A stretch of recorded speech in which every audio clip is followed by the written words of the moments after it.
Hi everyone, and welcome to this episode of Magic 40. And today we're here with the beautiful Jacq Burns, who's at the moment in London, but traveling around. So thanks, Jacq, for being here.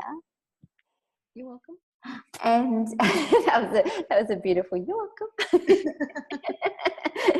Jackie, do you want to tell us a little bit about what you do and what you're going to share with us today?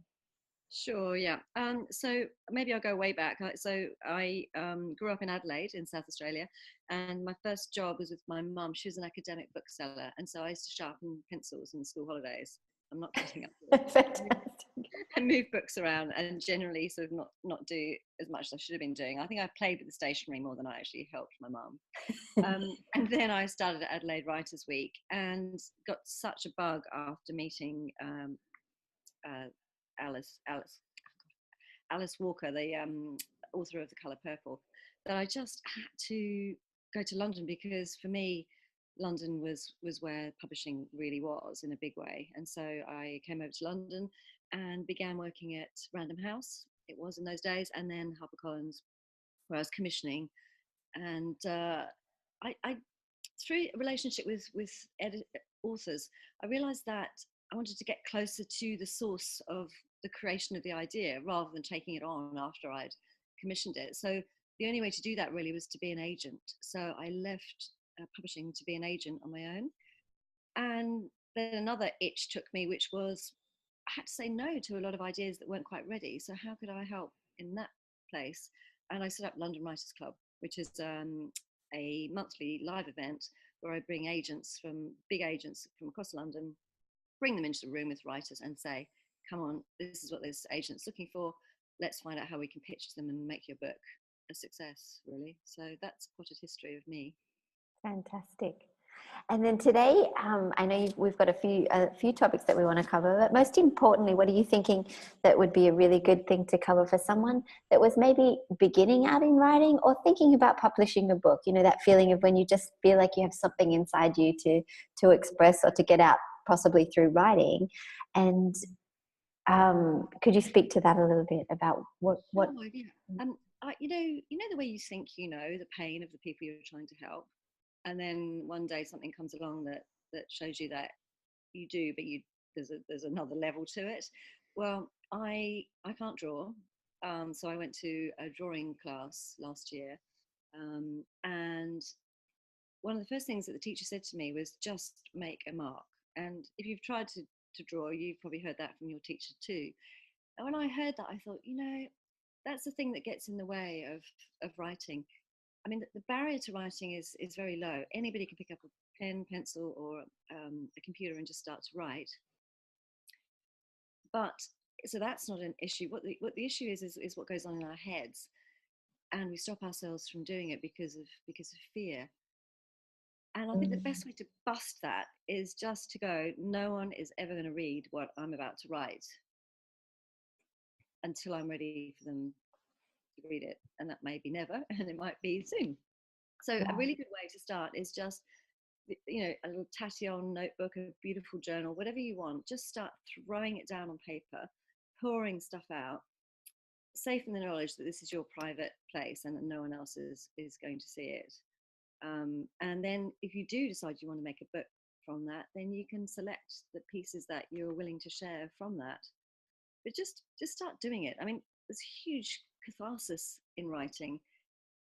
I think you'll surprise yourself when you start to write at what comes out. Don't edit. And what I mean by that is when you're writing, don't pause and think, no, I won't put that down. Just dump. Just have a paper dump and just see what happens. And that's the best way. Editing is a separate task. Editing is writing, but it's something you do much, much later on. I would say never edit as you write, unless if you're a prolific, experienced writer already, and you can do that. But I'm assuming that most of us, including me, aren't at that level yet, and so forget the editing. Just kind of go for it. That's brilliant. So just what's really fundamental, I think I'm hearing, is just allowing it to flow, just getting it out of your system in a way, and then refining it later. And I think that you've spoken to one of the biggest fears that we have, which is that it has to look like a book from the beginning, sort of thing, that it has to tell a story in a way, whereas that the reality of things is that's not how writing a book comes about at all. It's sort of like just speaking to the writing stage. It's just getting it out, allowing it to flow. And once that flow sort of begins to take shape, then you can start looking at if it is a book, if it's not, if you want to share it, if you don't, and allowing it to form in that way. And so that's fantastic. So what can writing in this way do for us in such a, you know, on a practical level? Okay, sure, you can have a book and put it in a business, but I have a feeling we're speaking to something on a deeper level, something on a level that can, well, I know that the interviews are about health and well-being, so something on a level that can help our sort of being or the whole, you know, come into wholeness in a way. Yeah, yeah. You know, I agree with that. I mean, I work with people who are writing fiction, people who are writing non-fiction, people who are writing memoir, and I always ask, why are you writing? What do you want this book to do for you? And often they're surprised because they think, it's about getting published, isn't it? It's about getting an agent and then a book deal, and it's about boosting my profile if I'm a non-fiction writer, or being a writer in inverted commas if it's a novel, you know, that idea of this creative life. But what comes out time and time again when I help people through their writing is I just want to express themselves. They just want to either see what's inside their head by dumping it on paper, or they want to get it out of their head, you know, for it to be cathartic. I'm not saying that people do that consciously, but in the process, when they start enjoying it and they start getting into the flow, they do still want to get published, but it's not the only thing. And it's sometimes not even the biggest thing either. I have people who happily put aside projects that they see aren't working, but they still value what they've gone through in that time of writing. They might have spent a couple of years on a project and they've learned so much and they feel they're a writer, but they realize it's now maybe not quite the right time for that project, or something is stopping it working, and so they put it aside. I mean, you know, when we write, we can't do the thing of comparing it to a finished product. It's like looking at a slab of clay and comparing it to a pot from a famous ceramicist. You know, that ceramicist has been to art school. They've thrown away 100 pots in the making of that one pot. Don't know what's gone into that pot. So never compare what you write with anyone's finished product. Usually people have done 10 drafts. They've often got help. They've often got input from friends and colleagues. They might have got an editor at the end. And then when it goes to an agent, the agent edits the book. The editor in the publishing house edits the book. Then it's proofread.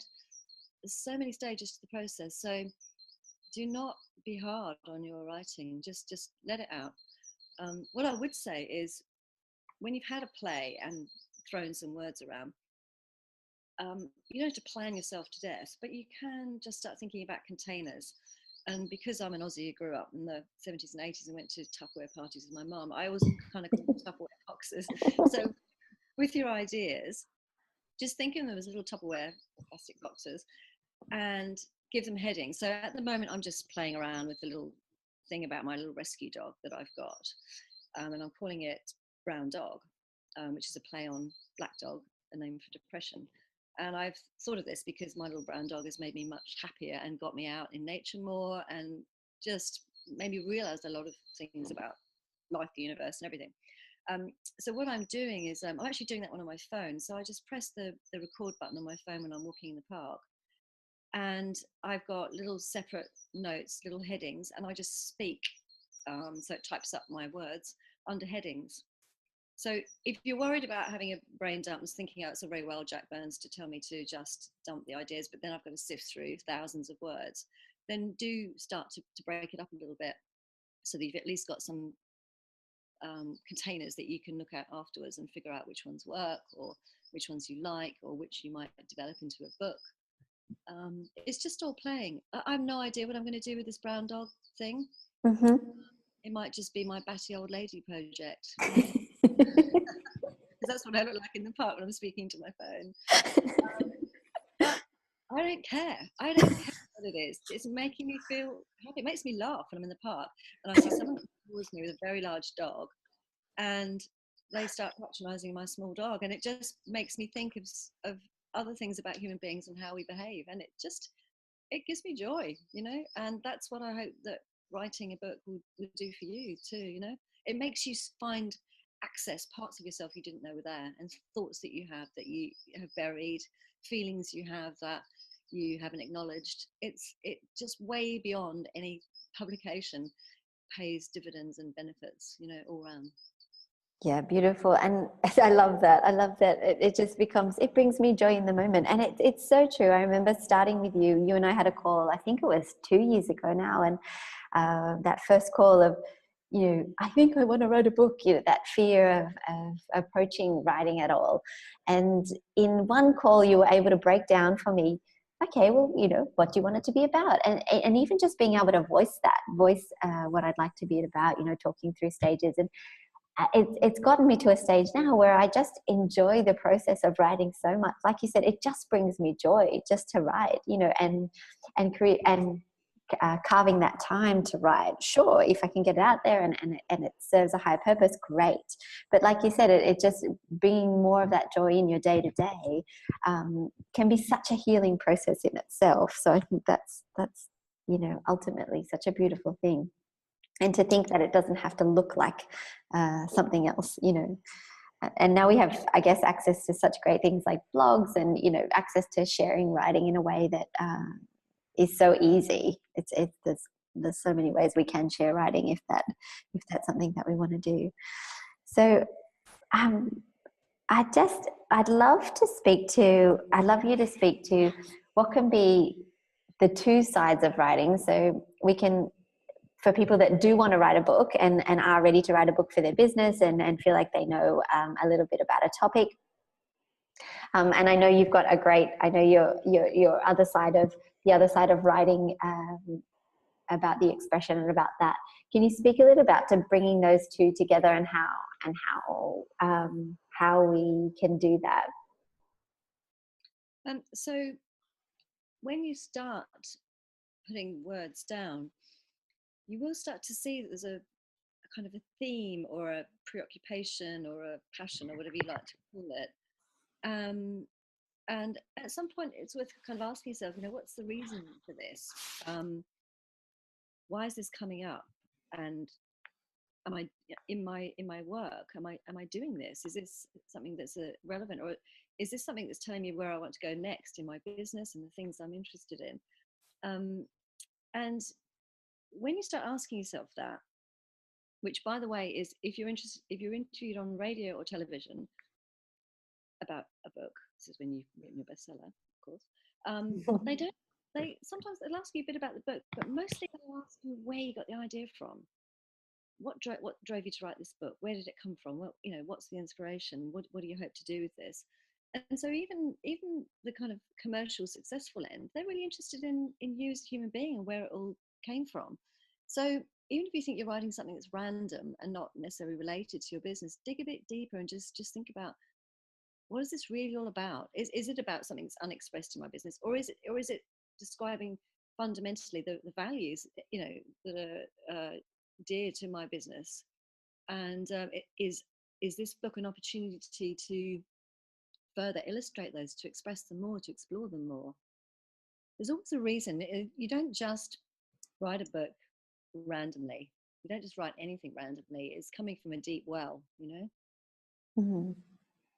And what about, I can sort of hear a question coming up of, what about the people that are finding the writing process difficult? So what could you say to them how do you get into a process of writing a book? So I know you've written your own book, but you've also written many other books, ghostwritten many other books.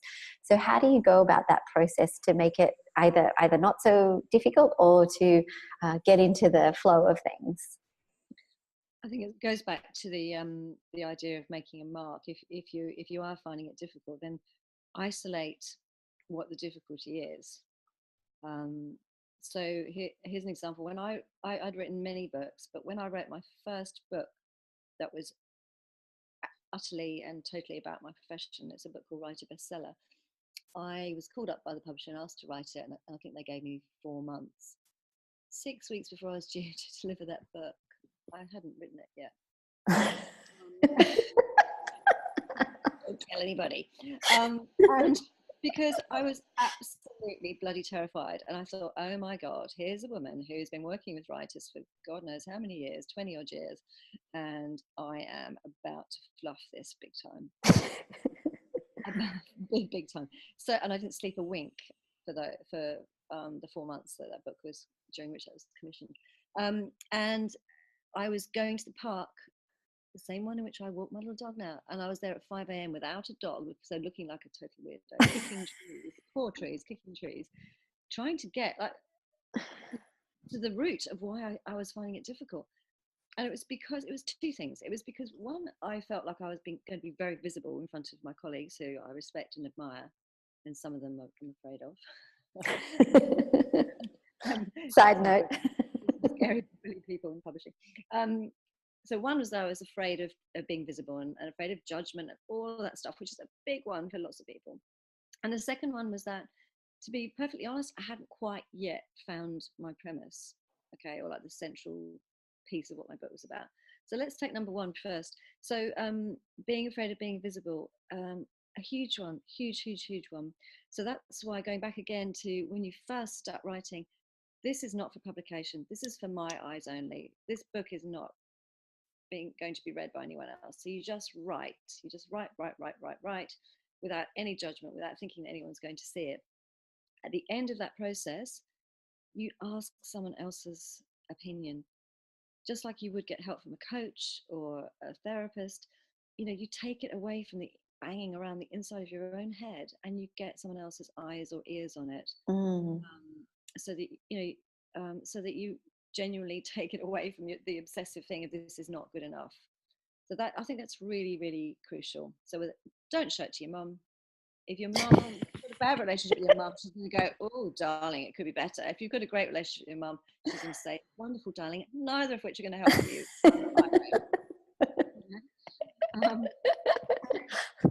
So let's go to number two. Number two, I didn't have a clear premise of my book. Now, you might think I did, because my book was called Write a Bestseller, okay? That's a strong idea, write a bestseller. And normally the unspoken thing is, if you do all of these things, you will get the bestseller.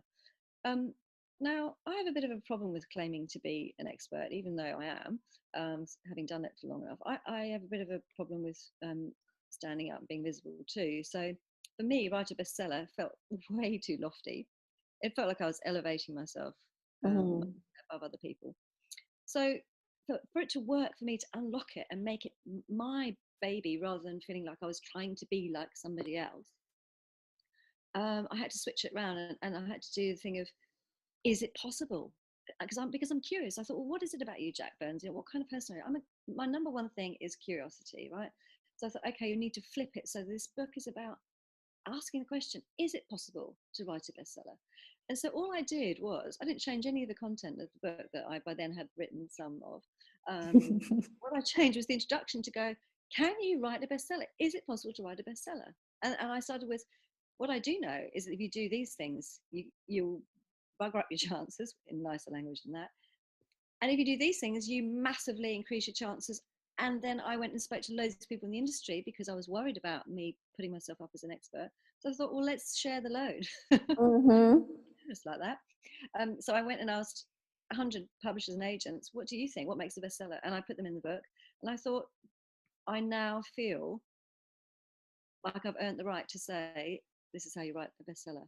And so that obviously applies for a how-to book. But with a novel, I mentioned the word premise. With a novel, essentially what you're saying in a novel is something like All's Fair in Love and War, Crime Doesn't Pay. I've chosen two simple ones purposely.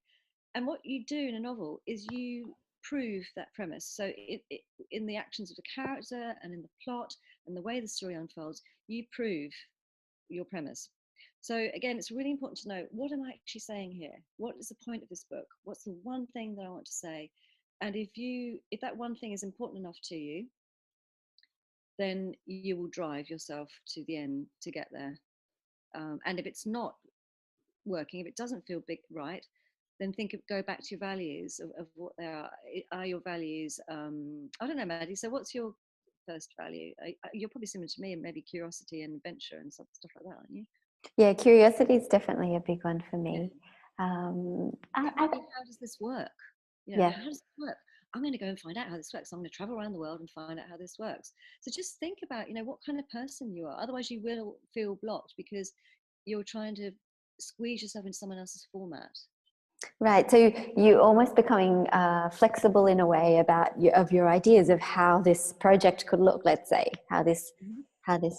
meal could look. And I'm a well, I was a cook for 20 years of my life, so I always bring it back to what that would look like in a dish. And I guess when you're starting off with one ingredient or two ingredients or three ingredients and looking at them, and then I would say to the nonna, hey nonna, what do you put in your tomato sauce? Or and that way that you can create a dish that you're really proud of, or a book that you're really proud of. Yeah. That's brilliant. Thanks, Jacq. That's so great. And I just think, that's got lots to think about now. Fantastic. So what would you say to someone, how can someone, what's some ideas for somebody to start writing in a way, or to continue writing if you feel like they're already writing? And you've given us already so many ideas, but I know you spoke to before, and you've definitely spoken to me before about journaling and about your idea around that. It's such a good idea to do because that you're not writing for publication. You know that you're not writing for perfection. You know that you're just writing to get stuff out, to see what you think, and to put it on paper. And it's just a brilliant thing to do. And I think it's like the difference between painting a masterpiece, which is with a big blank canvas, and just having a sketchbook. That's why artists have sketchbooks. They have sketchbooks because they know you have to try stuff out before you get to the big canvas. So similarly here in your journal, you just play out stuff, have some fun. I can't draw very well, but doodles and shapes and little maps, and I love playing around like that in my journal. And yeah, it might be a bit embarrassing if anyone picked it up and read it, like my sister did. My 5-year diary when I was 12. I'm wishing for bosoms. But you hide your journal, make it look like one of your other notebooks. But seriously, no, just do it, and just play it out there, and it will spark an idea. That's really what blogs are about. Blogs are, to me, a slightly more public form of a journal. So I see a lot of people playing out an idea in a blog, and they see what sticks. They see what works for them, and also they get outside endorsement and feedback as well. Mm-hmm. I think that a blog is often for the braver person. I might be wrong, but that's another place. And Twitter too. I know people have got book deals from Twitter. Wow. From playing out their ideas on Twitter. Right. And then from Twitter, you go, actually, I've got more to say on that subject. Then you write a blog. From the blog, you go, that subject isn't over. I'm surprisingly opinionated on that. I want to say more. And so a novel idea, a character might pop up that you want to write something about, or you might realize how much you know on a subject and you want to share it. You might want to investigate something and want to play it out in front of people and go on a journey through the book, Perfect. So many, yeah. So Get started. Yeah, and I think that being able to, I love that idea of creating sort of a safe place for you to write, whether that is just a one-line expression in Twitter, which is a more public form, or a blog, or a private journal at home. So just somewhere safe where you feel like you can write and get your writing out, and like you said, just whatever those ideas are going around, and then get them out. Oh, thank you, Jacq. Oh, sorry. Sorry. I was going to say, for me, I've never been a journaler until recently, but I do love notes on the old iPhone, and speaking into there, because even for me, I've written about 20 books, if I get my fingers out of the way, because by the time the thought travels from your brain through your hand, there's a lot of emotions and a lot of places for it to get blocked. So if you really are feeling blocked, do try the recording method, because I think we speak more freely than we write often. Wow. Okay. Worth trying as well. Yeah. Yeah. Fantastic, Jacq. Thank you so much for your time and for being here. And I know people listening might want to reach out to you after this, because I know you're also doing one-on-one coaching and things like that, and got many programs. What various speak to what various programs and things you've got available, but also how can people reach you? Where's the best place for them to get in So the contact with you? best thing to do really is to just kind of contact me via Jacq, JACQ at londonwritersclub.com, Mhm. and just tell me where you're at and what the pain is really, and what you think you need help with, and I can tell you from there if there's anything that you can do. I mean, there are great free resources all over the place, but also, if you're interested in working with me, then I can explain some of those programs, retreats and masterclasses and one-to-ones and all those things as well. So yeah, Hey. love people. Fantastic. All right. Thanks, Jacq. Thank you so much. And I look forward to talking to you soon and seeing you soon.